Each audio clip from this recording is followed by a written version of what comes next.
कहते हैं कि दुर्घटना से देर भली। ये स्लोगन आपको ट्रैफिक डिपार्टमेंट के साइन बोर्ड्स पर जरूर देखने को मिल जाएगा। अब इसी तर्ज पर आरबीआई एक नया प्रस्ताव लेकर के आया है डिजिटल पेमेंट सिक्योरिटी को बढ़ाने के लिए, उसको सुनिश्चित करने के लिए। अब इसके तहत 10,000 से ज्यादा के पेमेंट पर 1 घंटे की ट्रांजैक्शन की देरी होगी। यानी कि आपने 10,000 से ऊपर का पेमेंट किया तो 1 घंटे का वेट करना होगा। क्यों करना होगा ये आपको आगे बताएंगे। इतना ही नहीं, 1 क्लिक किल स्विच का भी ऑप्शन होगा।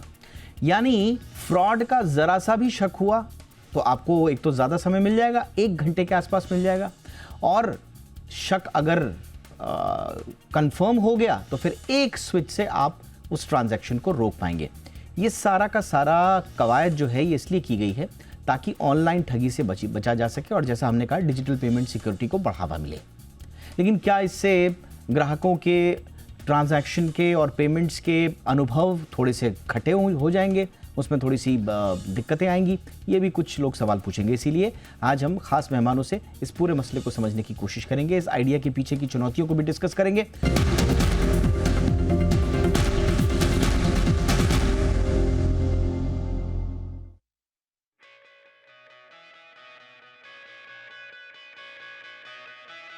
आज के समय में ज्यादातर लोग पेमेंट करने के लिए डिजिटल तरीके का इस्तेमाल कर रहे हैं। रोजाना की छोटी छोटी पेमेंट से लेकर बड़ी पेमेंट करने के लिए भी लोग अब ऑनलाइन ही डिजिटल तरीका इस्तेमाल कर रहे हैं। इसी के साथ साथ आजकल ऑनलाइन फ्रॉड के मामले भी काफी तेजी से बढ़ रहे हैं। अब इसी को देखते हुए आरबीआई एक नया प्रस्ताव लेकर आ रहा है जिसके तहत अब पेमेंट करने के बाद ट्रांजैक्शन में 1 घंटे तक की देरी हो सकती है।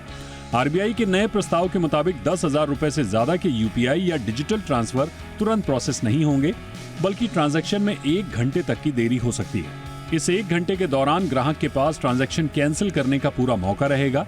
मतलब अगर गलती से पैसा भेज दिया या किसी ठग के झांसे में आ गए तो नुकसान टल सकता है। आरबीआई के आंकड़े बताते हैं कि 10,000 रुपए से ऊपर के ट्रांजैक्शन फ्रॉड के मामलों की संख्या में करीब 45% है, लेकिन कुल नुकसान का 98.5% इन्हीं ट्रांजैक्शन से होता है।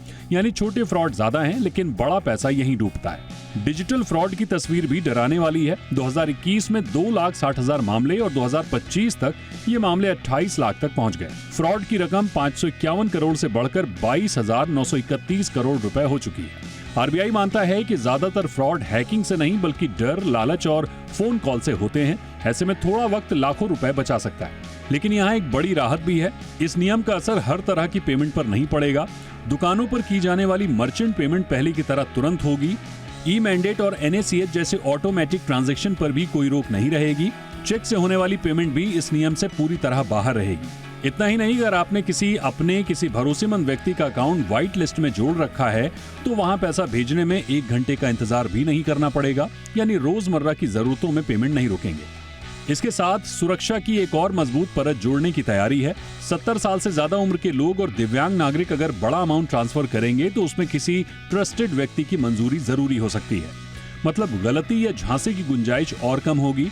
इसके अलावा अगर किसी खाते में 1 साल में 25 लाख रुपए से ज्यादा पैसे आते हैं तो उस पर एक्स्ट्रा जांच की जा सकती है। और सबसे खास बात, अगर किसी पर शक हो, खतरा लगे तो 1 क्लिक में सारे डिजिटल पेमेंट बंद किए जा सकेंगे। इसके लिए क्विक स्विच फीचर होगा।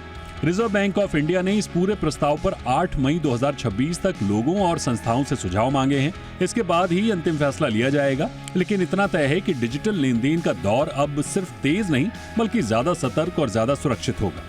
ब्यूरो रिपोर्ट, जी मीडिया।